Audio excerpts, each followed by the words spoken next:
اعوذ باللہ من الشیطان الرجیم بسم اللہ الرحمن الرحیم۔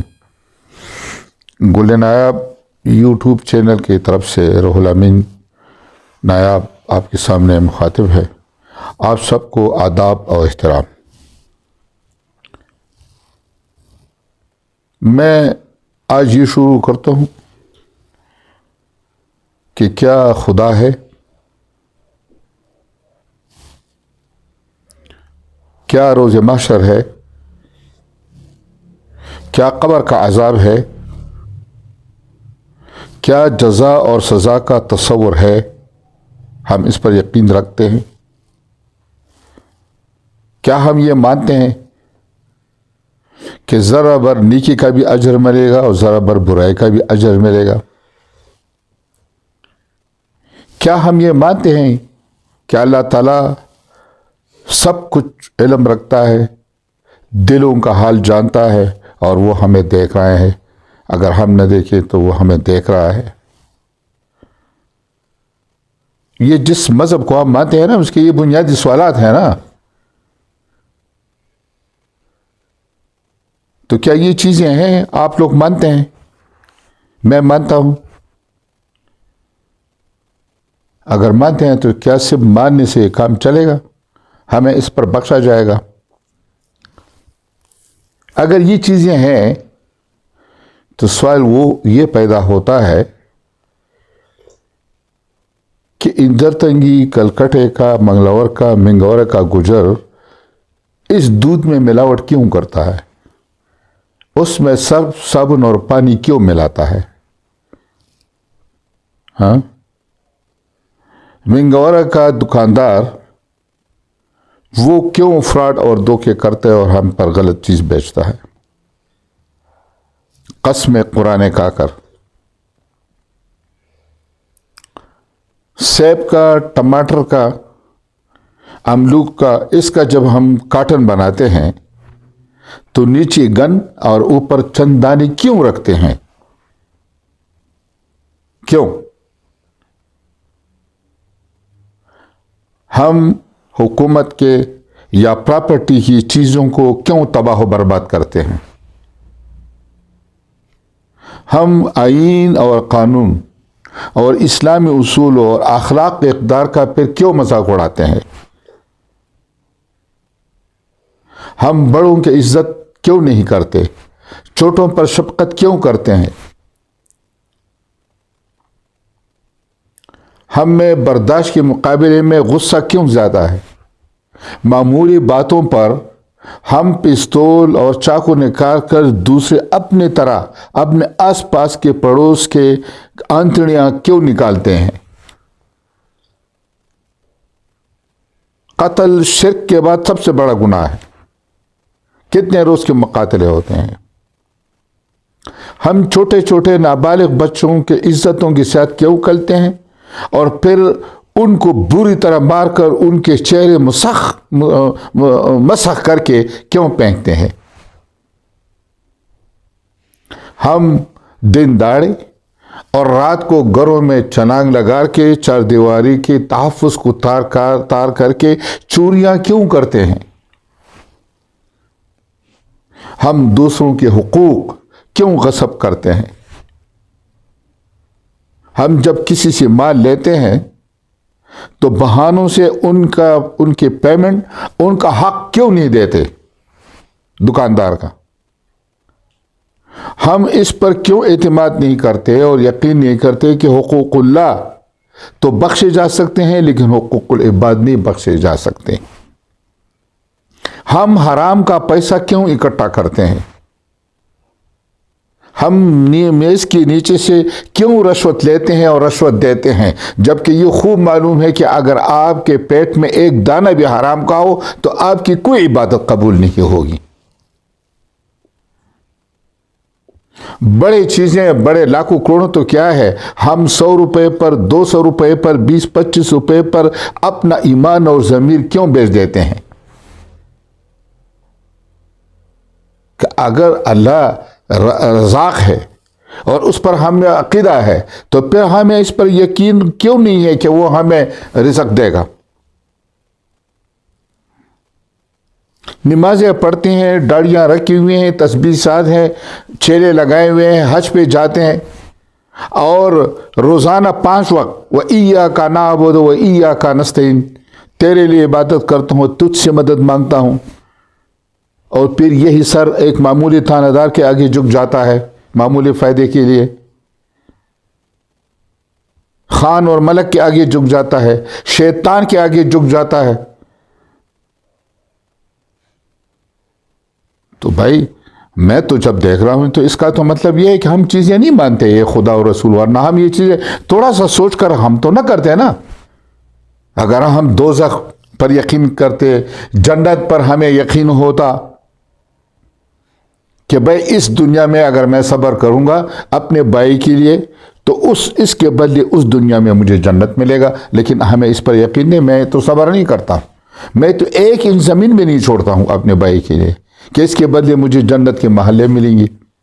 تو مطلب ہے کہ یہ ساری باتیں ہیں جو ہر جمعے کو اور یہ جو ہر تبلیغی اجتماع میں اور جو ہم یہ حج پہ جاتے ہیں وہاں پر ہمیں تو مطلب ہے کہ ہمیں یہ ہم ایسا وقت برباد کرتے ہیں، ہمیں اس پر کوئی دل کا یقین نہیں ہے.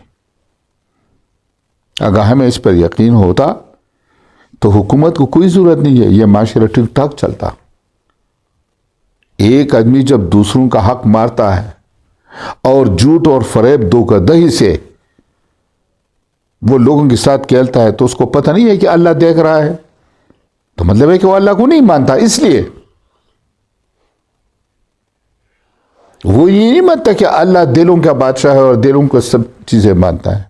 وہ یہ نہیں مانتا کہ اگر آپ ادھر صبر کریں گے ان اللہ مع الصابرین تو اللہ پاک صبر کرنے والوں کے ساتھ ہے، تو اس کے بدلے میں آپ کو اس کا اجر ملے گا. نہیں،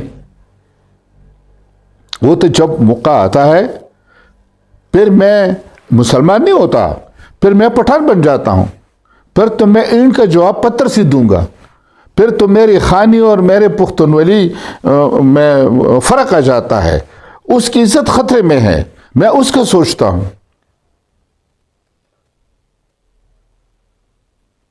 تو اب آپ اندازہ لگائیں کہ یہ جو ہم عمل کرتے ہیں کہ ہم جہاں بھی ہیں، میری جو بھی ڈیوٹی ہے، مجھے حکومت مانیٹر کرے یا نہ کرے، مجھے دیکھے یا نہ دیکھے، مجھ سے کوئی پوچھے یا نہ پوچھے، میں وزیر ہوں، میں مشیر ہوں، میں استاد ہوں، میں لیکچرر ہوں، میں دکاندار ہوں، میں جو کچھ بھی ہوں، میں ڈاکٹر ہوں، میں وکیل ہوں، یہ سب تو آیا میں اپنی ڈیوٹی صحیح کرتا ہوں کہ اللہ تو مجھے دے، جو مشاہرہ مجھے ملتا ہے، جو ماہانہ یا ہفتے کا وظیفہ مجھے ملتا ہے، جو نوکری، جو قوم کے پیسے مجھے ملتے ہیں، تو کیا میں اس کا صحیح مصرف ادا کر رہا ہوں یا قوم کی عزت اور بچوں کے عزتوں کے ساتھ کھیلتا ہوں، وہ بھی مدرسوں میں، وہ بھی مسجدوں میں؟ تو جب یہ لوگ یہ کام کریں گے تو مجھ جیسا ان پڑھ وہ کیا سوچے گا؟ وہ تو یہی سوچے گا نا کہ یہ ملا جو کچھ کرتا ہے اور ممبر میں اور مسجد میں اور قرآن کے صفوں کے نیچے یہ کام کرتا ہے تو اس کا مطلب ہے کہ کچھ بھی نہیں ہے. یہ ایسی جو ہے نا یہ چیزیں چل رہی ہیں. میں کوئی مولوی نہیں ہوں، نہ میں آپ لوگوں کو تنگ کر رہا ہوں. یہ جو باقی لگے ہوئے ہیں نا دن رات لاؤڈ سپیکروں پہ، یہ کافی ہیں. میں عام بات کر رہا ہوں، عام جو گلی کوچے میں ہم رہتے ہیں، جن کا سامنا ہم کرتے ہیں، جو چیزیں ہم کر سکتے ہیں عام اخلاقی اقدار سے. یہ مذہب کی بنیاد پر میں نہیں کہہ رہا ہوں. مذہب تو اسلام تو تیسرا مذہب ہے دنیا میں. یہ جو پوری دنیا ٹھیک ٹھاک چل رہی ہے، یہ خدا سے نہیں ڈرتے، یہ رسول اور پیغمبر نہیں مانتے، یہ یورپ وغیرہ وغیرہ، لیکن ان کے اپنے ایک اخلاقی اقدار ہے، ان میں احساسی ذمہ کی ٹریننگ دی جا چکے ہے. ان کو کوئی دے گے یا نہ دے کے وہ ٹرین کا ٹکٹ خود لیتے ہیں، وہاں کوئی دیتا نہیں ہے، وہ خود لیتے ہیں. وہ جھوٹ نہیں بولتے، وہ جھوٹ بولنا جانتے بھی نہیں ہیں. یورپ میں ان چیزوں میں وہ صاف بات کرتے ہیں. وہاں پر تمام کاروبار اسی طرح چلتا ہے. دکاندار ہو یا نہ ہو، آپ نے چیز اٹھائی، اس پر قیمت لگتی ہے، پیسے ادھر رکھ دیتے ہیں، یہ لے جی، کوئی ادھر ادھر نہیں کرتا، کوئی ملاوٹ کی سوال ہی پیدا نہیں ہوتا، صاف مال رکھا جاتا ہے، ٹماٹر ہو، سیب ہو، سب ایک دانہ دوسرے سے بہتر ہوتا ہے، کیونکہ ان کا یقین اس بات پر ہے کہ معاشرہ خوشحال ہو، میرا یہ بندہ یہ خوشحال ہو۔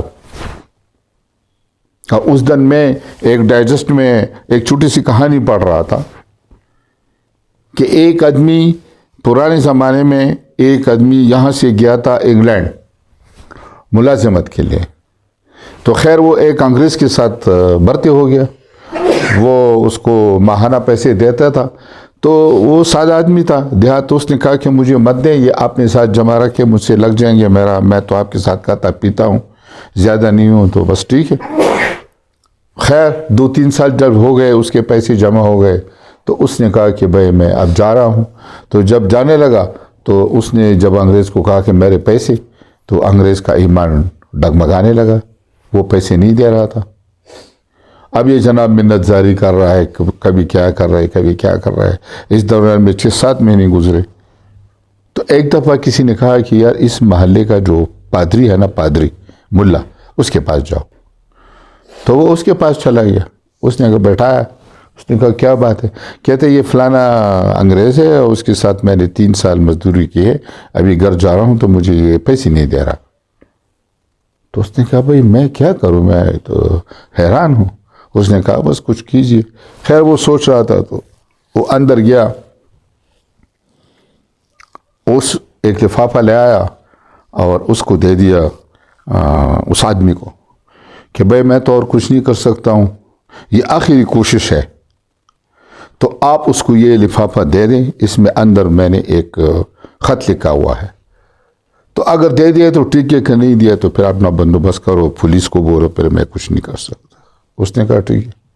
خیر یہ لفافہ لے کر چلا گیا، اس کو ناک کی وہ گھر سے نکل آیا تو وہ غصہ ہو رہا تھا، کہتے بھائی غصہ مت ہو جاؤ، پیسے تو میں اس کے لیے نہیں آیا ہوں، یہ آپ کے یہ فادر جو ہے پادری صاحب، یہ جو گرجے میں ہے، یہ اس نے آپ کے نام خط دیا ہے۔ تو اس نے لے لیا، اس نے ادھر کھڑے کھڑے جب لفافہ کھولا اور خط پڑھا تو آدمی کا رنگ تبدیل ہو، کہتے ادھر کھڑے ہو جاؤ میں ابھی آتا ہوں۔ اندر چلا گیا تو اس کے پیسے لا کر دے دیے۔ اب پیسے تو مل گئے، لیکن میرے تب پاکستانی تھا نا، وہ اب پیٹ میں مروڑ اٹھ گیا کہ بھئی یہ کیا ہو گیا، یہ تو 6-7 مہینے ہو گئے، میں نے منتیں کی، جرگی کے، پاؤں پڑا اور مجھے وہ نہیں دے رہا تھا، آخر اس چیز میں سے کیا تھا۔ خیر شام کو چلا گیا فادر کے پاس، اس نے کہا کیا ہوا، کہتے جی پیسے تو مل گئے، تو پھر کہتا خلاص جب پیسے مل گئے مبارک ہو جاؤ، نہیں جی آپ مجھے بتائیں کہ آپ نے کیا لکھا تھا اس میں۔ اس نے کہا بھائی صاحب پاکستانیت کی طریقے مت کرو، یہ میرا اپنا ایک راز ہے، بس میں نے ایک حربہ استعمال کیا تو تکا لگ گیا، آپ کو پیسے مل گئے، اب تم جاؤ۔ اس نے کہا کہ نہیں میں نہیں جاؤں گا، میں آخر پاکستان پوچھوں گا کس طرح، میں تو سوچ سوچ کر پاگل ہو جاؤں گا، میرا تو پیٹ پٹ جائے گا کہ آخر ایسا کیا بات تھی۔ وہ کہتے ہیں میں تو خیر جب وہ تنگ آ گیا تو اس نے کہا ضرور جاننا چاہتے ہوں؟ اس نے کہا ہاں بالکل مجھے چاہیے کہ آخر میں تو حیران ہے، یہ تو بہت سخت ہے کہ پیسے اتنی جلدی مل گئے۔ تو اس نے کہا کہ اچھا میں تمہیں بتاتا ہوں، تم تو برا نہیں مانو گے۔ کہتے نہیں مانو، کہتے میں نے اس کو لکھا تھا، اس کا جان نام تھا کہ John mister John I don't know when you became a Muslim, کہ جان مجھے نہیں پتا کہ تم کب سے مسلمان ہو گئے ہو۔ اب آپ خود لوگ اندازہ لگائیں کہ اس کا کیا مطلب ہے۔ یہ مطلب ہے کہ یہ پیسے، یہ فراڈ، یہ لوگوں کا حق دینا نہ دینا، یہ تو مسلمان کا کام ہے، تو تم کب سے مسلمان ہو گئے؟ تو اس ایک فقرے پر اس پر اتنا اثر ہوا کہ پورا جنجلایا، اس نے آ کر اس کا حق دے دیا۔ ہم پوری دنیا میں فراڈ اور دھوکے میں مشہور ہو چکے ہیں۔ اور ہمارے آمروں نے، موجودہ سیاست نے، گندی سیاست نے، ہمارے بڑوں کے گندی سیاست نے ہمیں دہشت گرد بھی مشہور کر دیا، ساتھ پٹھانوں کو خاص کر۔ ہمارا یہ عالم ہے کہ جب ہم ایئرپورٹ پر جہاں بھی جائیں تو ہمیں علیحدہ، پاکستان پر علیحدہ چیک کرتے ہیں۔ ہمارے ویکسین پر کوئی عمل نہیں کرتا، کہتے اس نے فراڈ سے بنایا ہوگا۔ ہمارے پولیو سرٹیفکیٹ پر کوئی عمل نہیں کرتا۔ ہمارا پاسپورٹ ادھر ادھر دیکھ رہا ہے کہ بھئی اس پر فوٹو چین تو نہیں ہے، یہ آدمی کوئی اور ہے، اس پر فوٹو تو نہیں لگا ہوا ہے۔ سعودی عرب کی پولیس وہ پاکستانی کو بغیر حرامی اس کے نہیں کہتا، پاکستانی کبیر حرامی کہتے یہ بڑے حرام زادے ہیں۔ اچھا، مزے کی بات یہ ہے کہ جس کے ساتھ ہم مزدوری کرتے ہیں جو سعودی عرب، اس کا اعتماد ہم پر جب بحال ہوتا ہے پھر اس کو بھی یہ طریقے بتاتے ہیں کہ یہ تنخواہ اس طرح مت دو، اس طرح دو، یہ بہت زیادہ ہے، ان سے پکڑ لو، اس سے یہ طریقہ ہم نے، یہ برائیاں، یہ لوگوں کے پیسے، یہ اب ہم پہ لا رہے ہیں۔ ہمیں کوئی خدا کا خوف نہیں ہے، بس جب اپنے پر آ جائے پھر تمام دنیا کے مذہب اسلام پھر حاوی ہو جاتے ہیں۔ اگر ہم پہ کوئی تکلیف نہ ہو، دوسرے بے شک باڑ میں جائیں، وہ جل جائیں، ان کا مکان بھی جل جائے، سب کچھ جل جائے، مجھے کوئی فکر نہیں ہے۔ اسلام کیا کہتا ہے کہ جو اپنے لیے سوچو وہ دوسروں کے لیے بھی سوچو، یہ مومن کی پہچان ہے۔ پیغمبر اسلام کے نام پر ہم لوگوں کو مارتے ہیں، یہ آخری نبی ہے، ہم اس پر جائیں نا، ختم نبوت پر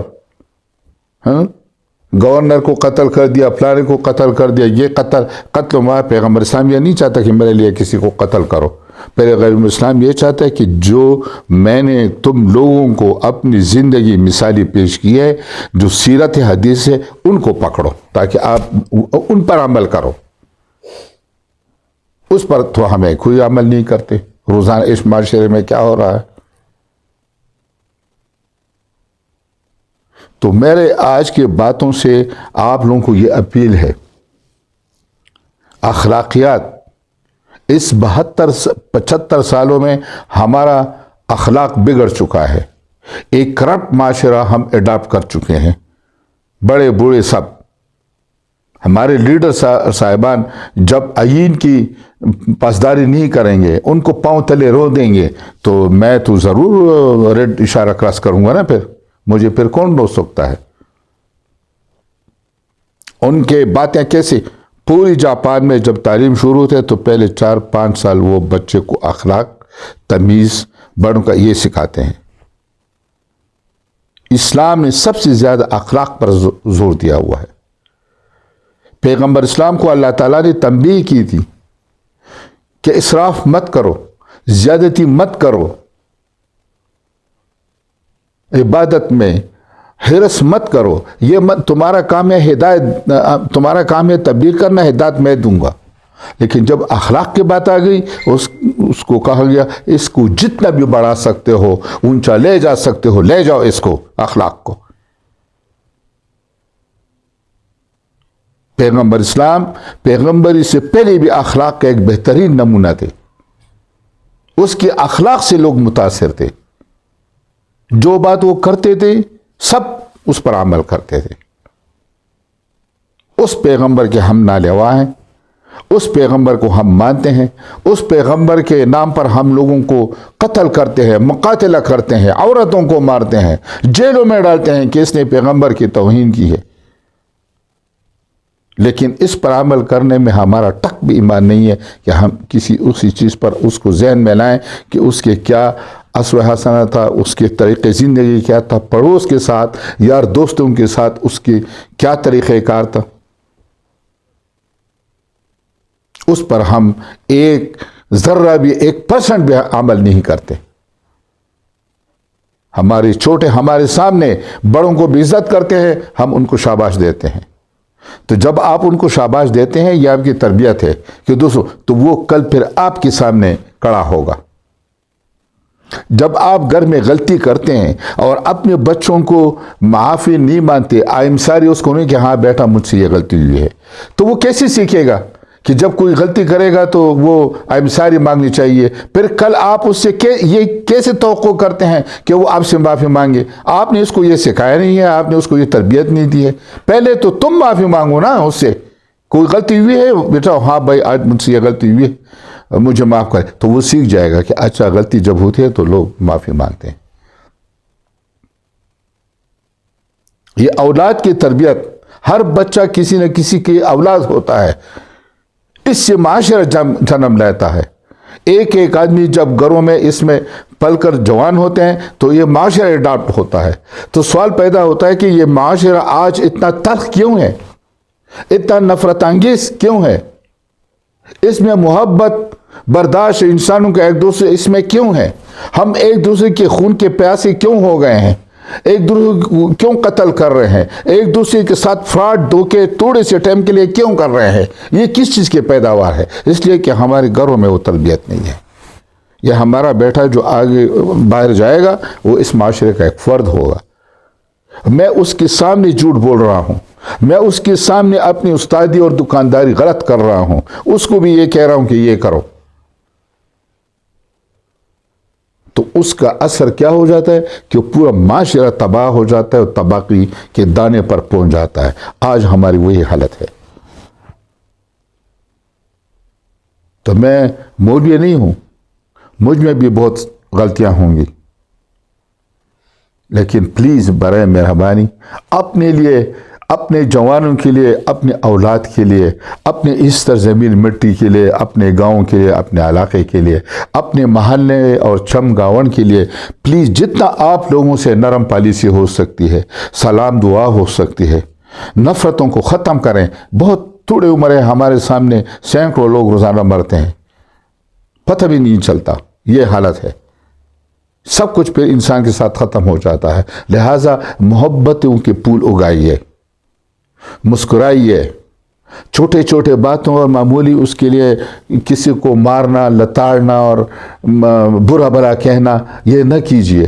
جو آپ لوگوں کی ڈیوٹی ہے وہ صحیح کیجئے۔ اگر آپ دودھ کے پیدا ہیں تو صحیح دودھ دیجئے، بے شک 10 روپے مہنگا، بھائی یہ اصلی دودھ ہے، تاکہ آپ کو رات کو سکون آ جائے۔ حضرت عمر کے دور میں وہ حضرت عمر صاحب رات کو پھر رہے تھے تو ایک عورت اپنی بیٹی کو کہہ رہی ہے کہ تم دودھ میں ملاوٹ کر رہے ہو۔ وہ کہتے نہیں ماں میں نہیں کہہ رہا ہوں، خلیفہ ناراض ہو جائے گا۔ تو وہ کہتا ہے خلیفہ کہاں ہے؟ تو اس نے کہا کہ خلیفہ نہیں ہے تو خلیفہ کا خدا تو دیکھ رہا ہے نا۔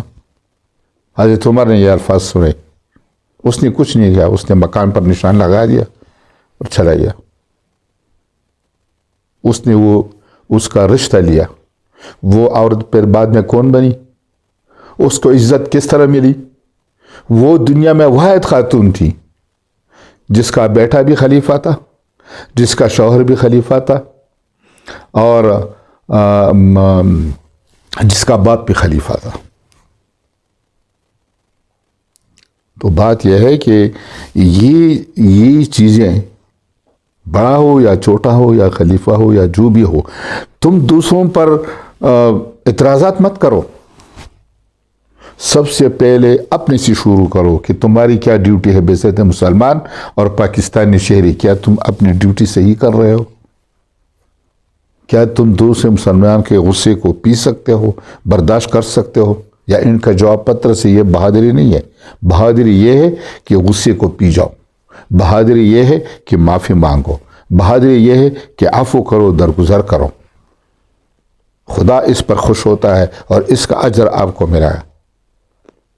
تو میں یہ درخواست کرتا ہوں کہ آئیے آج ہم یہ عہد کریں، ایک نہیں 10 ہاتھ ایک دوسرے کی طرف بڑھائیں کہ بحیثیت پاکستانی، بحیثیت مسلمان، بحیثیت اس معاشرے کے فرد کی جو ہماری ذمہ داری ہے ہم اس کو ایمانداری سے ادا کریں، کوئی فراڈ، کوئی دھوکہ نہ کریں۔ اگر ہمارے پاس کسی کے پیسے ہیں ہم نہیں دے سکتے، جا کر ان کو بولیں کہ بھائی مجھے معاف کریں، میں نہیں دے سکتا ہوں، جتنا جلدی ہو سکے میں آپ کو دوں گا۔ ورنہ اپنا رزق تنگ کریں، ایک وقت کھائیں، دوسرے وقت کا نہ کھائیں۔ لباس کو کم کریں، اپنے اور اخراجات کم کریں، لیکن خدا کے لیے دکاندار ہو جو بھی ہو دوسروں کا حق واپس کرے۔ یہ سب سے زیادہ بوجھ ہے اسلام کے نقطۂ نظر میں۔ اگر آپ اس بوجھ کو لے کر قرض سے مر گئے تو خلاص بات ختم ہو گئی، کیونکہ حقوق العباد اللہ کہتا ہے کہ میں معاف نہیں کر سکتا جب تک وہ بندہ معاف نہ کرے۔